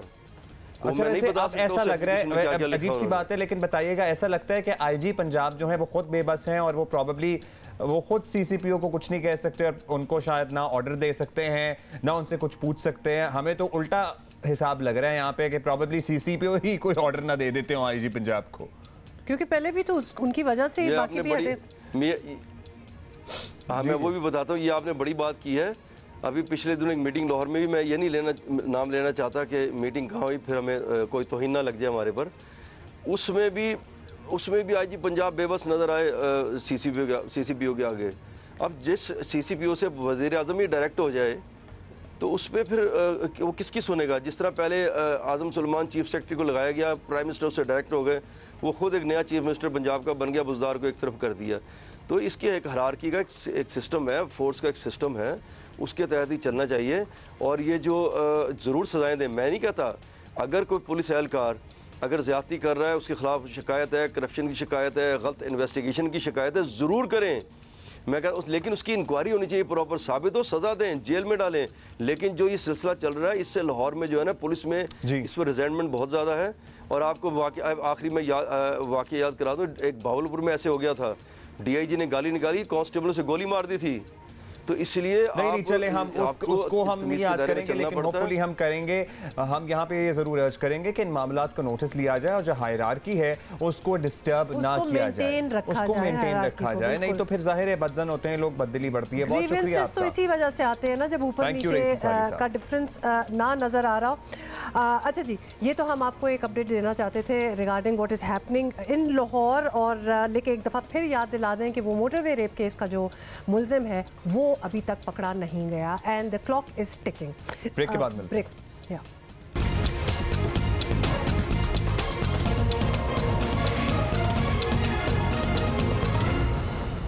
अच्छा, पता नहीं क्या ये ट्विटर पे, सोशल मीडिया पे और इवन नौजवान हलकों में भी, मैंने किसी दोस्त से पूछा भाई और वीकेंड पे क्या करें, कहते हैं तंजीम साजी। उसके बाद मैंने फिर जरा खोज लगाया तो मुझे पता लगा कि तंजीम साजी कहाँ से अखज़ हुआ है मामला। अच्छा चलें, पहले खबर पे आ जाते हैं ना, बाद में बाकी बातें करेंगे। तो आपको बताएं कि तलाल चौधरी के साथ फैसलाबाद में क्या हुआ, किसने किया, अब तक मामला क्लियर नहीं हुआ। लेकिन हुकूमती लोगों का इस वाक़े को सियासी पॉइंट स्कोरिंग के लिए इस्तेमाल करना कोई अच्छी बात नहीं है। मुस्लिम लीग नून ने पार्टी की इंक्वायरी कमेटी तश्कील दे दी है और पुलिस भी तहकीकात कर रही है। पुलिस रुकन कौमी असम्बली आयशा रजब का बयान लेने पहुंची तो वो इस्लामाबाद जा चुकी थी। फिर तलाल चौधरी का बयान लेने गई पुलिस तो वो भी लाहौर के अस्पताल से इस्लामाबाद जा चुके थे। हुकूमती रहनुमा इस सारे मामले में मुस्लिम लीग नून और इसकी क़यादत पर ताबड़तोड़ हमले कर रहे हैं। चाहे वो रात को 3 बजे तंजीम साजी करें, इससे फ़र्क कोई नहीं पड़ने वाला। टीवी में देखा है कि वो तंजीम साजी बड़े ज़ोरों पे है फैसलाबाद में। असल मसला ये कि मरियम सफ्दर क्या करती हैं। मेरी इंफॉर्मेशन ये है कि उन्होंने जो मुअज़्ज़ज़ फीमेल रुकन असम्बली हैं उनको दबाया है, उनको प्रेशराइज किया है और उन्हें ये कहा है कि आप किसी किस्म का इनके खिलाफ बयान ना दें। लीडरशिप खसूसन बेगम सफदर अमान साहिबा जो इसको 4 साल से पाल रही थी, दूसरों के ऊपर जो है ना वो इससे उछालने के लिए, जो तंजीम साजी रात के अंधेरे में और स्पेशली रात के 3 बजे के करीब होती है, उसके रिपरकशंस, उसके आफ्टर इफेक्ट्स, वो बाजुओं और पांवों की हड्डियां टूटने की सूरत में आते हैं। अच्छा जी, आयशा रजब का इट्स ऑल राइट। मैं कह रही हूँ अल्लाह बचाए फयाज चौहान को, अगर छोटी सी किसी चीज की बात पता लग जाए ना, पता चल जाए तो वो तो खत्म ही कर दे इंसान को। आयशा रजब का नाम सबसे पहले पीटीआई रहनुमाओं ने लिया। तलाल चौधरी तमाम इल्जामात की तरदीद करते हुए उन्होंने कहा कि इस वाक़े से किसी खातून का कोई ताल्लुक नहीं। आयशा रजब अली ने ट्वीट पे कहा कि जिस तरीके से मेरी ज़ात पर बातें हो रही हैं वो तमाम ख़वातीन की तज़लील है। रुकने कौमी असम्बली का कहना था कि वो भी एक माँ हैं, बहन बेटी हैं और एक इज़्ज़तदार घराने से ताल्लुक़ रखती हैं। सुनी सुनाई बातों पर यकीन करके इज़्ज़त पर सवाल ना उठाया जाए। मेरा ख्याल है कि इस मामले को क्लियर करना चाहिए, क्योंकि जब तक ये मामला ब्लैक एंड वाइट में क्लियर नहीं होगा ये चमगोइयाँ होती रहेंगी, आप जितना मर्जी इसे डिस्करेज कर लें। इसी पे हम बात कर लेते हैं। फैसलाबाद से हमारे कॉरेस्पॉन्डेंट हमाद अहमद हमें ज्वाइन कर रहे हैं। हमाद, ये अजीब ही ओवर द वीकेंड सूरत हाल बन गई, तंजीम साजी हर तरफ से आवाज़ें आने लगी। एक्चुअली माजरा क्या रहा, आप तक क्या खबर पहुंची? फैसलाबाद के जो सहाफती हल्के हैं उनको कुछ मामले की हकीकत मालूम है? जी अब्दुल्ला, ये मामला तो उस वक्त सामने आया है कि जब ये वीडियो इनकी सामने आई है और जो 23 सितंबर की तकरीबन 3 बजे के करीब तलाल चौधरी वहाँ पर गए हैं और इस हवाले से जो पुलिस का रिकॉर्ड है वो सामने आया है कि 3 बजे 3:10 पर उनकी जानब से पुलिस को कॉल की गई है कि वहाँ पर कोई डकैती हो रही है और उसके ठीक 5 मिनट बाद आयशा रजब की जानब से एक कॉल की गई है, पुलिस के रिकॉर्ड में मौजूद है। और इसके बाद वहाँ पर पुलिस मौका पर पहुंची है और पुलिस से जो गुफ्तगू हुई है तलाल चौधरी की, उसकी वीडियोस भी सामने आ गई हैं जिसमें तंजीम साजी का उन्होंने जिक्र किया था कि वो यहाँ पर तंजीम साजी के लिए पहुँचे थे और उन पर तशद्दुद किया गया, उनका बाजू तोड़ दिया गया और वहीं से ये लफ्ज़ तंजीम साजी का निकला है और उस पर अब मुख्तलिफ सियासी आयशा की तरफ से क्या कॉल की गई है पुलिस को कि उनके घर पे कोई डकैती कर रहा है? क्या पुलिस को उन्होंने शिकायत क्या की? और तलाल चौधरी कहाँ थे? मतलब ये सारा वाकया जो उनका बाजू टूटा और ये सब कुछ, वो किधर थे? जो वीडियो सामने आई हैं, तलाल चौधरी बिल्कुल आयशा रजब के घर के बाहर मौजूद थे। उस पर कुछ वीडियोस हैं जिसमें वो बाद में घर के अंदर भी दाखिल हो रहे हैं और वहीं से ये कॉल की गई है और वहीं पे पुलिस पहुंची थी और उन्होंने ये कॉल की थी कि वहाँ पर कुछ लोग जो है वो डकैती करके चले गए हैं। उसके ठीक 5 मिनट उनके घर पे, यानी कि आयशा रजब ने कॉल की पुलिस को कि उनके घर पे कुछ लोग डकैती करके चले गए, ये कॉल की थी उन्होंने? ये तलाल चौधरी ने ये कॉल की थी कि वहाँ पर कुछ लोग डकैती कर रहे हैं और वो डकैती करके चले गए हैं। उसके 5 मिनट बाद आयशा रजब ने कहा कि नामालूम अफराद जो हैं वो उनके घर के बाहर मौजूद हैं तो उनको वहाँ से ख़तरा है। ये दोनों मामलात हुए हैं जिस पर पुलिस वहाँ पर पहुँची है और अब जो है दोनों फरीकैन की जानब से पुलिस को कोई दरख्वास्त नहीं दी गई, लेकिन पुलिस ने अपने तौर पर एक 4 रुकनी कमेटी कायम कर दी है ASP अब्दुल खालिक की सरबराही में और कल जो इसकी उन्होंने बयानात लेने के लिए दोनों के से राब्ता करने की कोशिश की है। तो ये जो एक सेकंड हमारे चले, दोनों ने कहा कि जी डकैती हुई है तो ऑलमोस्ट सेम ही बात की। हाँ, सेम ही बात की और बिल्कुल आसपास ही बात कर दी 5 मिनट के फासले में। तो डकैती की इन्वेस्टिगेशन हुई कि घर से क्या लूटा गया, क्या गया, मतलब पहले तो उस चीज की तस्दीक की जाए कि डकैती हुई कि नहीं हुई। इब्तदाई बयानात में तलाल चौधरी ने जो कहा था कि मेरे से मोबाइल फ़ोन छीन लिया गया है, कुछ मेरी वीडियोस भी बनाई गई हैं, लेकिन उनकी जो गुफ्तगू है उससे ये इशारा मिल रहा है कि वो आयशा रजब के भाइयों की तरफ जिक्र कर रहे हैं कि उन्होंने मेरा मोबाइल फ़ोन छीना है और उनकी जानब से ही तशद्दुद किया गया है। अच्छा, ये जो घर है, ये हमाद ये घर है, यहाँ पे आयशा रजब अपने भाइयों के साथ रहती हैं, क्या सिलसिला है? उनके भाई भी उनके साथ रहते हैं और वहाँ पर मौजूद थे जब तलाल चौधरी वहाँ पर पहुँचे हैं और उसके बाद ही ये सारा मामला पेश आया है। लेकिन इसमें ज़्यादा जो रंग है कि पुलिस की जानब से जो अपने तौर पर इंक्वायरी शुरू की गई है, पुलिस की मौजूद इसको मालूम भी था कि वहाँ पर आयशा रजब, लेट्स सी कि इंक्वायरी में क्या आता है, लेकिन ये मामला खासा वायरल है और बहुत शुक्रिया, हमारे कमेंट भी किए जा रहे हैं। ब्रेक लेते हैं, ब्रेक के बाद दोबारा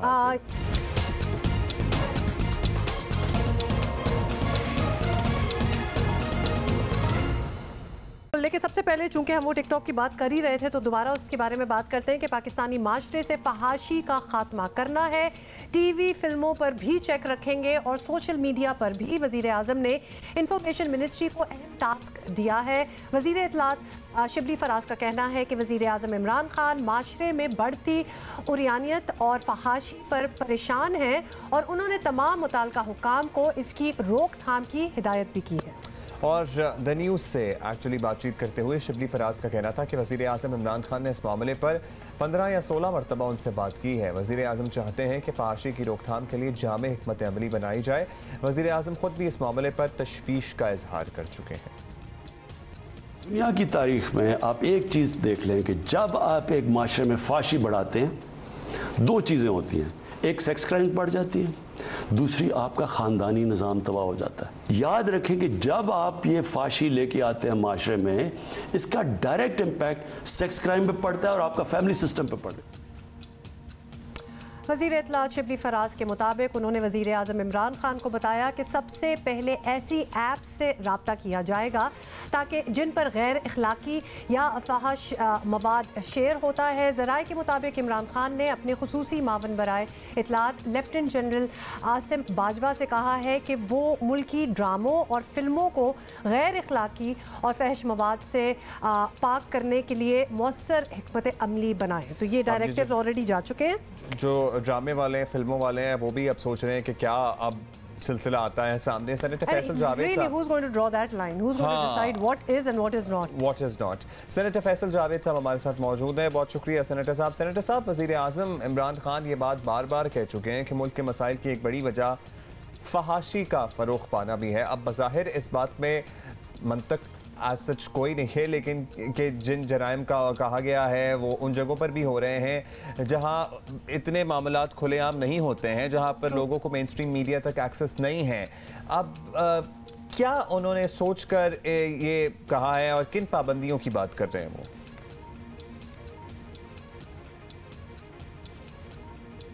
ये और अभी भी जब आपसे बात करने से पहले भी मैं डेटा देख रहा था तो कोरिलेट करती हैं ये चीज़ें। फाशी जो है उसको फ़रोग देना वो लीड करता है क्राइम के ऊपर, क्योंकि काफ़ी डेस्परेशन है। और अगर आप देखें ये इंटरनेट के ऊपर जो लेन देन होता है वीडियोस का, ये पूरी दुनिया का एक बहुत बड़ा मसला बना हुआ है, ख़ास तौर पे चाइल्ड अब्यूज़ के केसेस में। पूरी दुनिया पे इस पे अगर आप देखें, स्टडी करें तो सीधा सीधा ये कोरिलेट करता है। और ज़ैनब के फादर जो हैं वो अब सारा इसी पे काम कर रहे हैं, क्योंकि उनके साथ जो वाक़या पेश आया तो उसके बाद उन्होंने सारे पाकिस्तान की बच्चियों को अपनी बच्चियां माना, सारे बच्चों को, और उनके लिए पैशन से उस पे काम कर रहे हैं। उन्होंने एक किताब मुझे दी और ये जो किताब है गमे ज़ैनब, इसके ऊपर भी जो उन्होंने तजावीज़ दी हैं उसमें भी चाइल्ड पोर्नोग्राफी पर मखसूस जो बनाए गए कानून prevention of electronic crime act 2016 section 22 के मुताबिक जो मैक्सिमम सज़ा है, उस हवाले से उन्होंने बात की है कि वो जुर्माना और सज़ा जो है वो बहुत कम है। और उन्होंने तजवीज़ किया है कि ये इतना घनौना धंधा है चाइल्ड पोर्नोग्राफी का जो तेज़ी से बढ़ रहा है, तो फाशी लीड करती है इन चीज़ों की तरफ लेके जाती है। और ये शेर मैं एक सुनाऊँगा कि शर्म आती है मुझे जुल्म और सितम की दास्तां सुनाते हुए, कि शर्म आती नहीं तुम्हें बिनते हवा से वहशत फैलाते हुए। हमें इन दरिंदों को रोकना है और रूट कॉज पे भी जाना है, और हमें पनिशमेंट्स को भी ज़्यादा सख्त करना है, और हमें बाकी कवानीन जो हैं उनको बेहतर करना है कि रिपोर्ट हो केसेस, कन्विक्शन हो, और पुलिस जो है फ़ौरन एक्शन करे, और आपस की जो सुलह जो ब्लैकमेलिंग से ये करते हैं, लोगों को ब्लैकमेल करके सुलह करते हैं, उसको भी रोका जाए। तो वो कम्प्रिहेंसिव बिल जो है सिलसिले में आएगा। अच्छा फैसल, लेकिन अब पाकिस्तान में इतने इदारे हैं जो ये चेक एंड बैलेंस रखते हैं कि जो भी मटेरियल ऑन एयर जाता है, टेलीविज़न हो, फिल्में हो, किसी मीडियम में, उसकी हदूद जो है वो ऑलरेडी बाउंड्री सेट हैं। There is PEMRA, there is PTA, तो अब देयर इज़ सेंसर बोर्ड, मतलब बहुत से इदारे इसी काम के लिए लगे हुए हैं। अब प्रॉब्लम क्या है कि ये हदूद जो है ये सही तरह चेक एंड बैलेंस नहीं रख रहे ये इदारे, या फिर प्राइम मिनिस्टर के जो हदूद हैं जो वो चाहते हैं उन पे पूरा नहीं उतर रहे। तो ये थोड़ा सा आप डिफाइन कर दें कि प्रॉब्लम किधर आ रही है। देखिए, बात यह है कि कवानीन भी होते हैं, हदूद भी होती हैं, कोड ऑफ कंडक्ट भी होता है, लेकिन क्या उसकी इम्प्लीमेंटेशन होती है कि नहीं। पैमरा ज़ाहिर है मिनिस्ट्री ऑफ इंफॉर्मेशन का ही एक डिपार्टमेंट है, और पैमरा जो है इस हवाले से हमारे यहाँ तो ओवरऑल कंटेंट स्ट्रेटजी की ज़रूरत है। हमारे यहाँ जो सब्सटेंस है ड्रामों में या फिल्मों में, उस पर काफ़ी गौर करने की ज़रूरत है, क्योंकि हमारे मसले और हैं, हम कुछ और बात कर रहे हैं, हम कुछ ऐसी चीज़ें दिखा रहे हैं। मैं सबका नहीं कहता, बहुत से ड्रामे और फिल्में हमारी बहुत अच्छी भी बन रही, आज भी बन रही हैं, लेकिन मैं ओवरऑल बात करूँ, अगर परसेंटेज देखें तो हमें बहुत ज़्यादा इम्प्रूव करना है। एक ज़माना था जब हमारा जो भी कंटेंट आता था, ड्रामे आते थे, सबका मौज था, कुछ सिखा के जाते थे, चोरी, रिश्वत, सिफारिश, ये चीज़ें गलत हैं, झूठ बोलना गलत है, माँ बाप की इज़्ज़त करना चाहिए, उस्तादों का एहतराम करना चाहिए, बेसिक्स माशरे के एथिक्स हमें ड्रामा सिखाता था। लेकिन अब क्या ऐसा है? आप अपने आप से ये सवाल करें, ऐसा नहीं है। और ऐसा करने के लिए हमें अपनी कंटेंट स्ट्रेटजी पर काम करना होगा, और सबको मिलकर करना होगा। इसमें सिर्फ हुकूमत ही नहीं बल्कि प्राइवेट सेक्टर का मेजर रोल होगा, और हमें ऐसा सब्सटेंस जो है जहन साजी करने के लिए, लोगों को सिखाने के लिए, बच्चों को और तरबियत करने के लिए ड्रामा, फिल्म या कोई भी हमारा जो टूल होता है वो तरबियत करने के लिए काफ़ी कारआमद साबित होता है। इसलिए हमें उन इश्यूज़ से निकलना होगा जो हमारे इश्यूज़ ही नहीं है, उन पे आना होगा। जो रोज़मर्रा के हमारे इश्यूज़ हैं उनके ऊपर हमें कंटेंट स्ट्रेटजी तरतीब देनी पड़ेगी। अच्छा फैसल साहब, अब ये बता दीजिएगा कि अब इंफॉर्मेशन मिनिस्ट्री को ये टास्क मिल गया है कि वो तमाम चीज़ें ठीक करेंगे, तो क्या उम्मीद रखी जाए? ये जो नए तर्ज का मीडिया है या वज़ीर आज़म के जहन में जो हुदूद हैं उनके मुताबिक ड्रामे, फिल्में, सोशल मीडिया, ये सब कुछ कब तक फिजिबली सामने आ सकता है? ज़ाहिर है इस पर बड़ा टाइम भी लग सकता है। और इसके डायरेक्टिव देंगे कैसे? हाँ, खुद पर्सनली बैठ के। जी, हम सबको मिलके, जैसा कि मैं कह रहा था कि हमें इश्यूज़ देखने हैं, ज़माने के इश्यूज़ देखने हैं, मुआशरी अक़दार को देखना है। और यकीन करें आप अगर पूरी दुनिया के कंटेंट पे, सब्सटेंस पे नज़र डालें तो जो सबसे ज़्यादा कंटेंट अब जो दुनिया जिस तरफ जा रही है वो हिस्ट्री के ऊपर है, क्योंकि किताब, ये अनफॉर्चुनेट बात भी है कि किताब पढ़ने का कल्चर जो है वो ख़त्म होता जा रहा है, जो कि एक अनफॉर्चुनेट बात है। तो ये जो ड्रामे और फिल्में, टेलीविज़न जो है, ये टूल्स बन गए हैं नॉलेज ट्रांसफ़र का, और इन प्लेटफॉर्म्स को बहुत इफ़ेक्टिवली यूज़ किया जा सकता है। बाज़ औक़ात हम रेटिंग की दौड़ में बस कहते हैं जी मसाला डालो, ऐसा ड्रामा बनाओ जो लोग देखें। अब हमें इससे निकलना होगा, हमें अब वाकई में थोड़ा रिस्क लेके ऐसी चीज़ करें, और लोग फिर ट्यून हो जाते हैं, लोग फिर क्वालिटी कंटेंट हम पाकिस्तानी ही बनाते रहे हैं। और आपको याद होगा जब इंडियन कंटेंट यहाँ आ गया था तो हम खुद अपना मयार नीचे लेके चले गए, उनके लेवल पे ले आए कि जो सारे लोग तो स्टार प्लस देख रहे हैं, चले जी हम भी अपने ड्रामे चेंज करते हैं। ये बड़ा गलत किया था हमने उस वक्त। खैर, अब तो हम बहुत ज़्यादा इम्प्रूव कर गए और बहुत ही कमाल की प्रोडक्शंस हो रही हैं, लेकिन हमें देखना है कि हम सब्सटेंस जो है वो कितना अच्छा लेके आते हैं, जो माशरे की तरबियत भी करे और कुछ नॉलेज भी ट्रांसफ़र हो। और फिर again moral of the story कि अच्छा बुरा क्या है। ये बहुत पावरफुल मीडियम है, हमें इस पर सबको मिल के काम करना होगा। कोई ऐसा डंडा नहीं आ रहा है, ये ऐसी एक चीज़ हो रही है मज़ेदार कि हमने अपने क्रिएटिविटी को खोलना है। आप पूरी दुनिया को देखें, आप ईरान को देखें, आप सऊदी अरब को देखें, टर्की को देखें, क्या कमाल का कंटेंट बनाना शुरू कर दिया उन्होंने, और मार्केट भी ग्लोबल मार्केट में वो जा रहे हैं। हम तो अभी अपने मुल्क में बात कर रहे हैं, और फिर इंशाल्लाह वो वक्त आएगा जबकि हमारे चीज़ें ग्लोबली जाएंगी। लेकिन in the end of the day substance matters.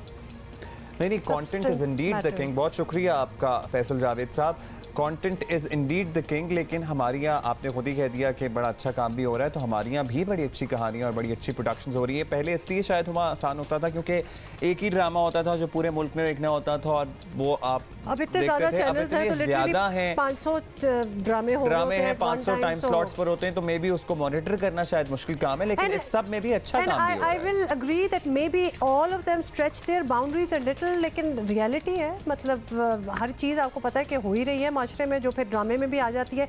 या तो ये कहा जा रहा हो कि अगर हो भी रहा है कुछ गलत या कुछ आपको अच्छा नहीं लग रहा तो वो हमें टीवी पे नहीं दिखाना चाहिए, तो फिर बात मुख्तलिफ है। But a lot of things are actually a reflection on the society as well कि रियलिटी में भी क्या हो रहा है।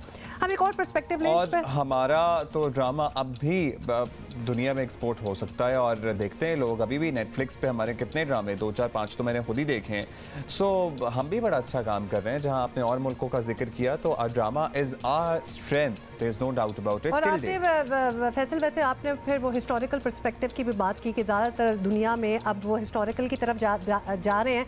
Not really, I disagree, because मुझे लगता है there are million other topics जिन पे बात हो रही है।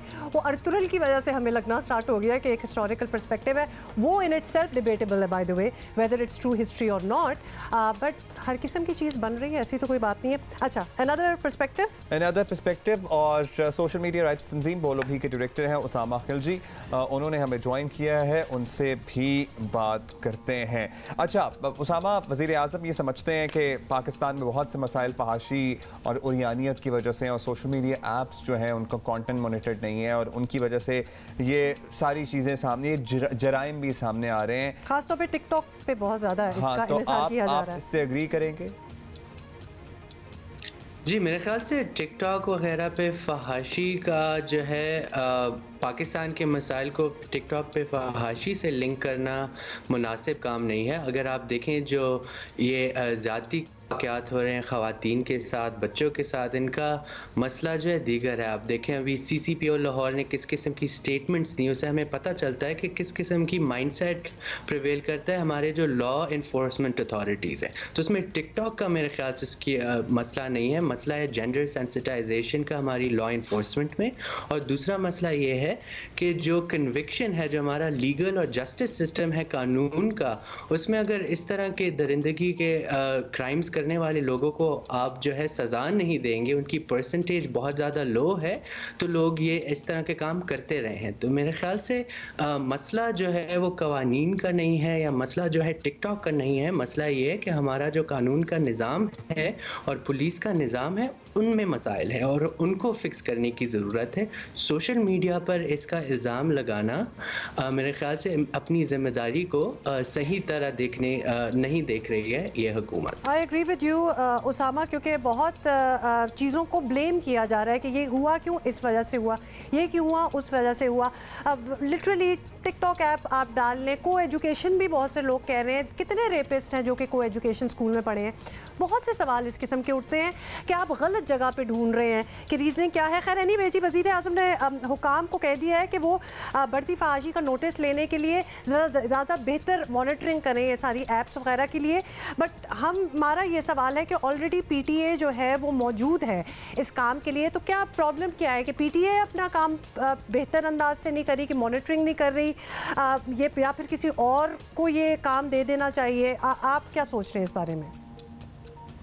आपको ये देखना होगा कि किस तरह कोई मवाद है जिससे लोगों को ख़तरा हो रहा है, उस पर जो है आप क्रिमिनल एक्शन ले सकते हैं। और ऑलरेडी जो साइबर क्राइम एक्ट है उसमें जो है सेक्शन 22 देखें, सेक्शन 21 देखें, वो ऑलरेडी क्रिमिनल बनाता है इस तरह कंटेंट को या एक्शन को जो ख़वातीन को, बच्चों को और दीगर जो लोग हैं उनको, अगर उनकी हैकिंग होती है, उनकी तस्वीरें गलत तौर पर इस्तेमाल होती है, चाइल्ड पोर्नोग्राफी भी होती है, तो ये कवानीन ऑलरेडी मौजूद है। मॉनिटरिंग की ज़रूरत नहीं, अगर क्राइम होता है उस पर आप एक्शन लें, लेकिन आप जो है अगर लोगों की फ्रीडम पे इस तरह क्लैम्प डाउन करेंगे, आप ऐप्स को बैन करेंगे या लोगों को मॉनिटर करेंगे, तो फिर पाकिस्तान में जो डिजिटल इकॉनमी है उसके ऊपर इसका इम्पैक्ट बहुत ज़्यादा आएगा, ये मुनासिब नहीं रहेगा। ठीक है, बहुत शुक्रिया आपका उसामा। एक और भी अहम बात है कि यहाँ अब फहाशी को कौन डिफाइन करेगा, इसकी क्या डेफिनेशन है? ज़ाहिर है हर फ़र्द की कुछ डिफरेंट बाउंड्रीज होती हैं, किसी को एक चीज़ फहाश लग रही होगी बहुत ज़्यादा हद तक, किसी को नहीं लग रही होगी।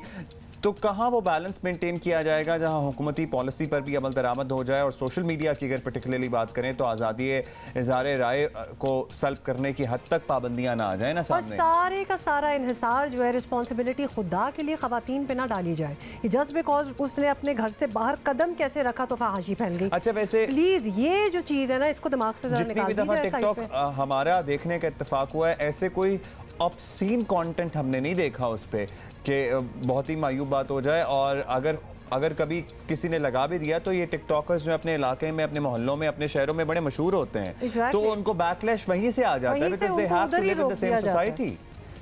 अच्छा, anyway, we could really talk about that, but we are going to take a break now.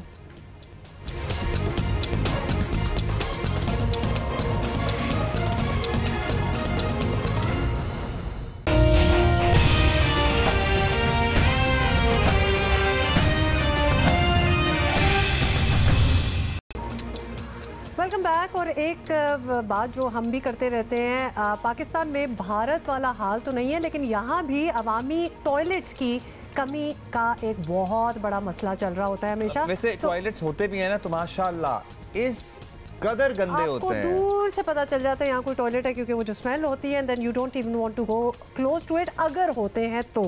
वैसे तो होते ही नहीं है, और इसको बिल्कुल चेंज करने का अब किसी ने ठान ली है, और इसीलिए सलमान सूफी फाउंडेशन ने साफ बात प्रोजेक्ट शुरू किया है, जिसका मकसद है उन इलाकों में अवामी बैतुल खला बनाना जहाँ बुनियादी सहूलतों की कमी है। वैसे तो ऑलमोस्ट सारी इलाके ऐसे हैं जब पब्लिक बाथ्स होते नहीं हैं, बाथरूम्स नहीं होते।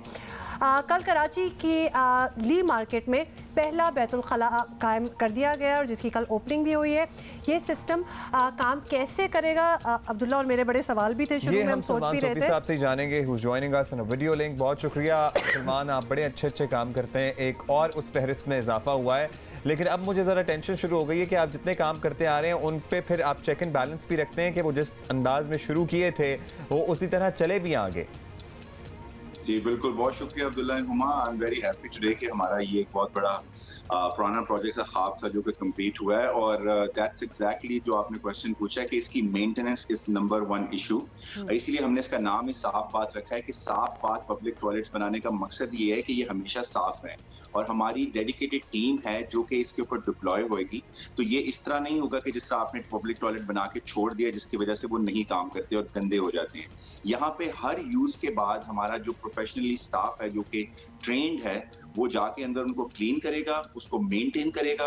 और हमने स्पेशली जो, क्योंकि ये हार्टपेक ने डोनेट किए हैं, तो उसमें हम वो इक्विपमेंट यूज कर रहे हैं, वो मटेरियल यूज कर रहे हैं कि जिससे ये कोविड, पोलियो और इस तरह की तमाम इन्फेक्शन जो हैं वो खत्म की जाएंगी, ताकि जब लोग उनको यूज करें तो उनको एक साफ सुथरा और अच्छा एक्सपीरियंस मिल सके। So the staff will be, जो वहाँ पे डिप्लॉयड है, इट विल बी देयर जिस वक्त भी टॉयलेट ऑपरेशनल होंगे। उसके अलावा हमारा नंबर लोगों के पास अवेलेबल होगा, फीडबैक मैकेनिज्म होगा कि आप उसमें कोई भी आपको प्रॉब्लम है, यू कॉल अस और हम उसकी टेक केयर करेंगे इंशाल्लाह। अच्छा सलमान, ये बड़ा इंपॉर्टेंट है क्योंकि अब इतनी अच्छी सी चीज़ आपने बना दी है जो साफ भी है, लोग इसको आई एम अज्यूमिंग के मुफ्त में यूज़ भी कर सकते हैं, correct me if I am wrong there. Misuse भी हो सकता है बहुत, आपको पता है ना कि कोई स्पेस होती है इस किस्म की जगह, लोग किसी और काम के लिए भी यूज़ करना स्टार्ट हो जाते हैं। So your staff is going to be there 24/7, तो उनकी नज़र भी होगी, सफाई भी होगी, और जो आवाम इसको यूज़ करना चाहती है वो मुफ्त में इसको यूज़ भी कर सकेगी। नहीं, इसकी मैं आपको करेक्ट कर दूंगा। इसकी एक फीस होगी जो कि लियारी के लिए हमने 10 रुपए रखी है और तारिक रोड झील पार्क के लिए 20 रुपए रखी है, बिकॉज कोई भी चीज, हमारा ये एक ट्रेंड रहा है अनफॉर्चुनेटली कि पाकिस्तान में हम कभी भी कोई चीज फ्री इंट्रोड्यूस करवाएं तो वो अब्यूज होती है और उसको टेक केयर नहीं किया जाता। और इसी फीस के लिए, ये फीस जो है ये सिर्फ इसलिए है कि उससे हम उसकी सैनिटेशन वर्कर की ना सिर्फ सैलरी देंगे बल्कि जो हमने इसमें चीजें इस्तेमाल करनी है ताकि साफ और ये एक चीज इसको जो रखा जा सके। और जो आपका सेकंड क्वेश्चन था, इसीलिए हमारा स्टाफ जो है वो उसके सर्टेन जो आवर है, फॉर एग्जांपल तारिक रोड वाली चूंकि मार्केट 12 बजे खुलती है तो वो 12 बजे से लेकर रात 11 बजे तक वो ओपन रहेगा और उसके बाद वो लॉक कर दिया जाएगा और फिर सिक्योरिटी जो टीम है वो उसकी मेक श्योर करेगी कि वहां पे कोई इस तरह का वाकया ना हो।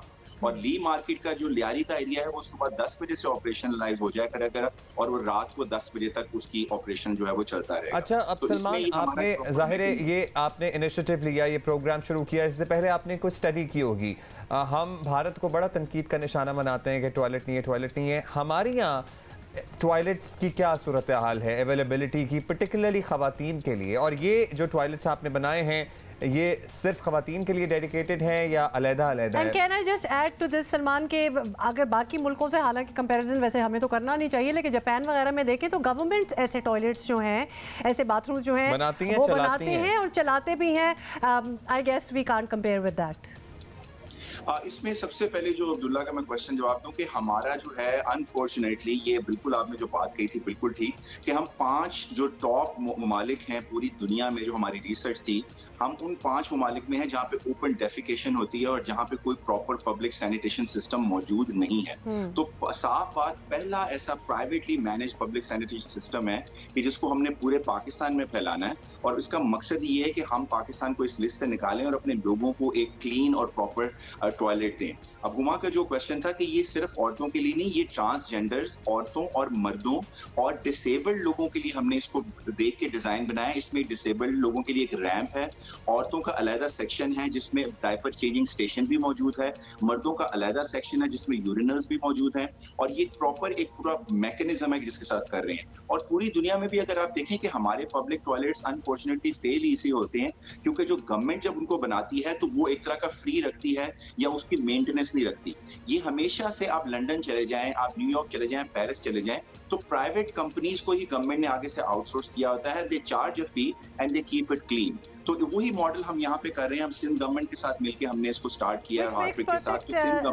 which makes perfect sense Salman, because somebody जिसको वाकई ज़रूरत होगी वो ही पैसे दे के उसको यूज़ करना की ज़रूरत होगी तो जाएगा। जल्दी से बता दें कहाँ कहाँ आपने, कितने ऐसे साफ बात हैं जो आपने मुल्क में फैलाने हैं? जी बिल्कुल, और मैं आपके शो के तवज्जुह से बिल्कुल ये पैगाम भी देना चाहूँगा कि हमारा गोल है कि हम पूरे पाकिस्तान में 2023 तक 500 पब्लिक टॉयलेट साथ बात लगाएं। 2 हमने कराची में कल स्टार्ट कर दिए हैं, 2 हमने लाहौर में 3 अक्टूबर को स्टार्ट कर रहे हैं। और अगर आप इजाज़त दें तो एक फ़ोन नंबर है जिस पे लोग कांटेक्ट करके बता सकते हैं कि कहाँ ज़रूरत है और वो उसको वहाँ पे बनाने में असिस्टेंस कर सकते हैं। So they can simply call our foundation number is 0308 293-5454।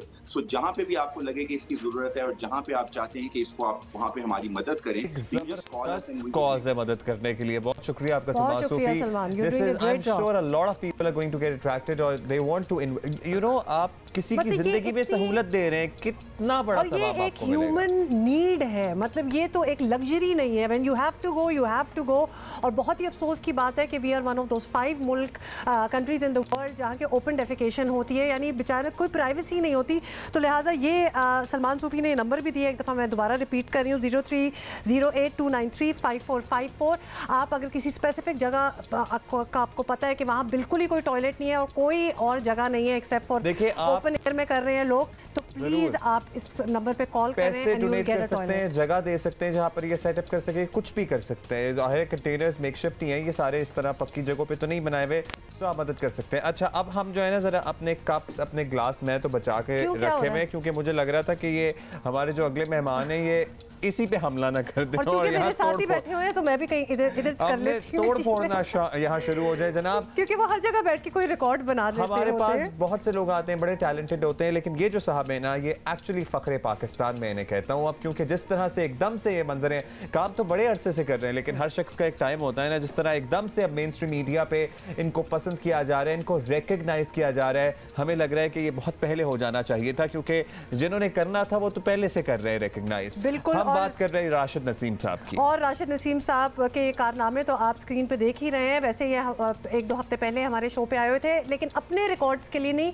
अपनी एक नन्ही सी बेटी के रिकॉर्ड के लिए आए हुए थे। और मैं पूछ रहा हूँ कि तब आपने मुझे क्यों नहीं इतना तफसील में बताया कि आप सब कुछ ये कर चुके हैं, क्योंकि उस वक्त सिर्फ इनकी नन्ही परी बेटी की इनकी बात होती रही। जनाब, जो लोगों का ख्वाब होता है ना, वो ये इन्होंने, इनकी जिंदगी में इनका ख्वाब तो पूरा हो गया है। मार्शल आर्टिस्ट हैं राशिद नसीम। अब तक हेड क्रश और watermelon crush, fire stuff spin और पता नहीं बोतल में ढकने खोलना और क्या क्या करना, एक तवील फहरिस्त है। अब तक 100 आलमी रिकॉर्ड तकरीबन 100 बनाना चाहते हैं। कितने बना चुके हैं ये इनसे पूछ लेते हैं। राशिद साहब, welcome to the show. Sir, congratulations. आपने तो 2018 की वीडियो है, लेकिन अब जब गिनीज की तरफ से लगाई गई है तो पूरी दुनिया यूं करके हैरान रह गई है कि ये रिकॉर्ड पाकिस्तानी ने बनाया है। तो सर, बहुत we are very proud of you and बहुत मुबारक। और पिछली बार जब आप अपनी बेटी को लाए थे तो फिर हमें लगा कि ये कंसंट्रेशन आप पे होनी चाहिए, तो लिहाजा हमने आपको दोबारा इनवाइट कर लिया। ये किस तरह, ये जुनून है क्या, ये कहेंगे आप इसको कि जी रिकॉर्ड तोड़ना है? देखें जी, मैं क्योंकि मार्शल आर्ट करता हूँ, पिछले 26 ईयर्स से मार्शल आर्ट कर रहा हूँ, तो मार्शल आर्ट के अंदर जो भी चीज़ है उस पर मैंने फोकस किया हुआ है, चाहे वो एल्बो स्ट्राइक्स हों, चाहे वो पंच स्ट्राइक हों, चाहे वो ब्रेकिंग हो, स्मैशिंग हो, क्रैकिंग हो, चाहे वो ननचकू के रिकॉर्ड्स हों, चाहे वो स्टिक के रिकॉर्ड्स हों, जितने भी हैं, स्ट्रेचिंग है, पुशअप्स हैं, उस तमाम जो कैटेगरीज हैं उसमें अल्हम्दुलिल्लाह मैं रिकॉर्ड्स बना चुका हूँ, मेरी टीम रिकॉर्ड बना चुकी है। ये जो हमने अभी वीडियो देखी है इसमें आप अखरोट थे, जी, ये रिकॉर्ड जो है मैंने जी बिल्कुल, इस रिकॉर्ड के लिए मैं इटली में गया था और ये नवीन कुमार हैं, इनके साथ मेरा जो है वो मुकाबला हुआ था इंडिया। अच्छा, आप बड़ा जल्दी आगे इटली पे गए हैं, जरा मैं जानना चाहता हूँ कि आप ऐसे ही पाकिस्तान में बैठे हुए थे और आपको गिनीज ने ईमेल कर दी कि आ जाएं जी जरा इटली और रिकॉर्ड बना दें, ये ऐसे ही कुछ होता है? ये बेसिकली ये होता है कि मेरी एक परफॉर्मेंस थी, अगर मैं थोड़ा सा पीछे जाके जल्दी से आपको बताता हूँ कि बेसिकली ये रिकॉर्ड पहले मेरे पास था, मैंने 180 वॉलनट जो है वो ब्रेक किए थे अपने हेड के साथ, तो मेरा जो रिकॉर्ड था वो नवीन कुमार ने तोड़ दिया था कराची में। आपने रिकॉर्ड? जी, नवीन कुमार ने जो है वो इंडिया में तोड़ दिया था रिकॉर्ड। तो उसके बाद फिर मैंने कराची में उनसे अपना रिकॉर्ड ये वापस लिया। सही है। उन्होंने 217 किए तो मैंने 241 किए और आपने गिनीज को रिकॉर्ड करके भेज दिया। मैंने गिनीज को रिकॉर्ड करके मैंने भेज दिया। उसके बाद फिर जब गिनीज को जब ये पता चला कि ये रिकॉर्ड ब्रेक हुआ है तो उन्होंने मुझे और नवीन कुमार को दोनों को बुलाया। कहा जी दोनों ही आ जाओ सामने, दोनों आ जाएं तो आप दोनों का 1-to-1 जो है वो कंपटीशन करवाते हैं। लेकिन मैं आपको यहाँ पे एक अहम बात बताता हूँ कि मैं इनको नवीन कुमार को तो पहले से इनवाइट किया हुआ था, जो गिनीज की जो इंतजामिया थी। ये नवीन भी हम आपको साथ साथ दिखा रहे हैं ना कि पता चल जाए कि उसको तो इन्होंने पहले से ही इनवाइट किया हुआ था। मैं बेसिकली जर्मनी में था और जर्मनी के अंदर एक टीवी शो रिकॉर्ड करवा रहा था, तो मैं सिर्फ एक हफ्ते के नोटिस के ऊपर जो है वापस जब मैं कराची आया हूँ तो उसके बाद फिर मैंने अपना वीज़ा लगवाया यहाँ पे आके और फिर मैं इनसे मुकाबला करने के लिए। यानी गिनीज बेसिकली आपको खुद उन्होंने इनवाइट किया और आप गए हैं। अच्छा, तो ये अभी मैं एक और वीडियो देख रही थी जहां आप वो वॉलनट्स हाथ से भी तोड़ रहे थे। बिल्कुल, तो ये जब चीजें सर से तोड़ते हैं और हाथ से तोड़ते हैं, ना हाथ टूटता है ना सर टूटता है। लेकिन हमने देखा आपके जरा खून वगैरह तो निकला हुआ था आपका। वैसे ये छोटी मोटी चोट होती है, ये तो मार्शल आर्टिस्ट को जो है वो कुछ नहीं कहती है, इससे ज्यादा बड़ी बड़ी चोटें भी लगती हैं हमें प्रैक्टिस करते हुए, तो कोई इतना बड़ा मसला नहीं होता। अभी कितने हो गए? 100 बनाना चाहते हैं? मेरे हम अभी तक 75 जो है वो गिनीज वर्ल्ड रिकॉर्ड जो है रजिस्टर्ड करवा चुके हैं अल्हम्दुलिल्लाह। और जबरदस्त, ये देख लें इंशाल्लाह ताला पूरा।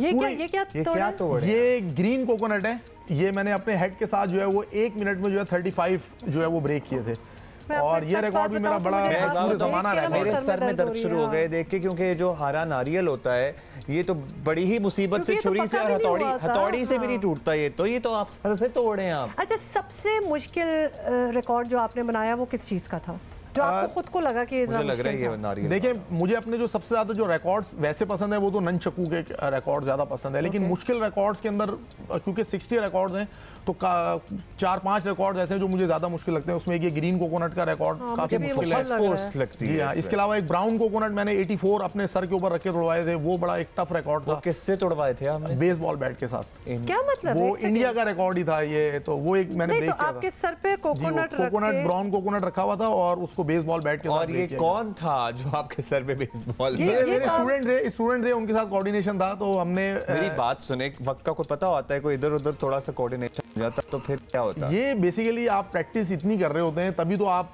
परफेक्ट होते हैं ना किसी भी चीज के अंदर। अच्छा, आप मार्शल आर्ट करते हैं, प्रोफेशनल्स हैं। ये भी बता दें, ये फिर किसने ये भी रिकॉर्ड जो है मैंने इटली में किया था, ये उसी जर्मनी के पास था। पहले जर्मनी के पास था 23 बॉटल्स जो है वो जर्मनी के तफजी अहमद ने ये ओपन की थी सर के साथ, तो उनके मुकाबले में मैंने 61 बॉटल्स जो है वो खोली थी। वेरी नाइस सर, मैं दिल चाह रहा है मैं खड़े होकर लिए आपके लिए तालियां बजाऊं, लेकिन मैं आपको ये कहना चाहता हूं कि अब आप इतना सब कुछ अचीव कर चुके हैं, 100 रिकॉर्ड तो बनाने हैं, अगला क्या प्लान है? अभी तक ये रिकॉर्ड आप ही के नाम पे? जी बिल्कुल, ये मेरे नाम पर रिकॉर्ड है। अभी तक ज्यादातर जो मैंने रिकॉर्ड्स अल्हम्दुलिल्लाह बनाए हैं वो अभी तक अनब्रेकेबल हैं और अभी तक बहुत कम रिकॉर्ड ऐसे हैं जो मेरे किसी ने तोड़े हो, लेकिन अगर कोई मेरा रिकॉर्ड तोड़ता भी हो तो मेरी पहली कोशिश ये होती है कि मैं उसको दोबारा से वो वापस ले लेता हूँ। जैसे नवीन कुमार ने मेरा रिकॉर्ड तोड़ा था तो मैंने उससे वो। अच्छा, तो what are you working on right now? अभी किस चीज पे काम? अभी मैं इंडिया का ही एक रिकॉर्ड ब्रेक करने की कोशिश कर रहा हूँ। उसमें जो है मुझे 2040 किक्स जो है मारनी है 10 kg अपनी लेग्स के ऊपर वेट बांधकर, तो उसकी मैं तैयारी कर रहा हूँ। बहुत मुश्किल तरीन रिकॉर्ड है, तकरीबन 3 से 4 महीने हो गए तैयारी करते। चलें जी, गुड लक राशिद वसीम साहब। आई होप कि आप इंडिविजुअली जो इतना सब कुछ कर रहे हैं हुकूमत की तवज्जो भी हो और वो भी आपकी मदद करें, आपको फैसिलिटेट करें, और ना भी हो तो आप करते रहें जो कर रहे हैं। मेरा ख्याल है इंडिपेंडेंटली जो कर रहे हैं वो तो कर रहे हैं, लेकिन जब इस तरह से पाकिस्तान का नाम रोशन कर रहे हैं तो बाकी सबको भी साथ आना चाहिए और एक आदमी को फैसिलिटेट करना चाहिए हर तरीके से। अच्छा चलें ठीक है, ओके, हम ब्रेक ले रहे हैं। Best of luck to you for your next racket, और हम अभी थोड़ी देर में आपसे मिलते हैं।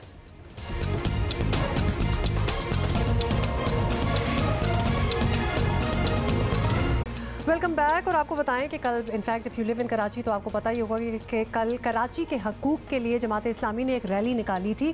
बहुत ही लोगों ने उसमें हिस्सा लिया। ये रैली कुछ हम आपको विजुअल्स भी दिखा रहे हैं। It was a massive rally, बहुत से लोग थे और खुशी की बात ये थी कि कराची के हकूक़ के लिए कराची वाले निकल भी रहे हैं। इससे कुछ दिन पहले भी अगर हम आपको याद दिलाएँ तो MQM की तरफ से भी एक कराची के हकूक़ के लिए एक रैली निकाली गई थी।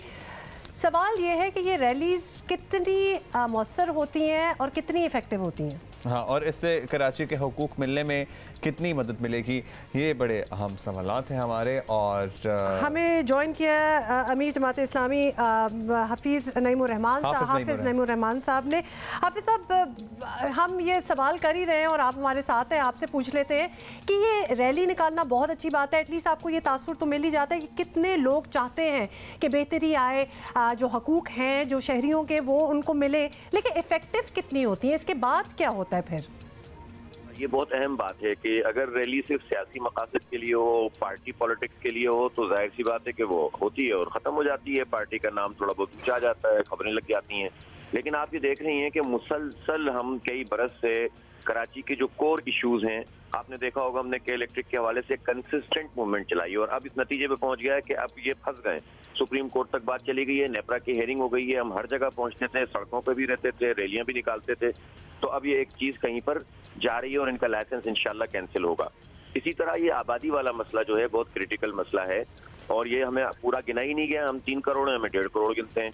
लेकिन अगर हम इस पर भी सिर्फ नारेबाजी करें या तकसीम पैदा करें या लिसानी सियासत शुरू कर दें तो हम बर्बाद हो जाएंगे, जिस तरह हम 30-35 साल बर्बाद हो गए।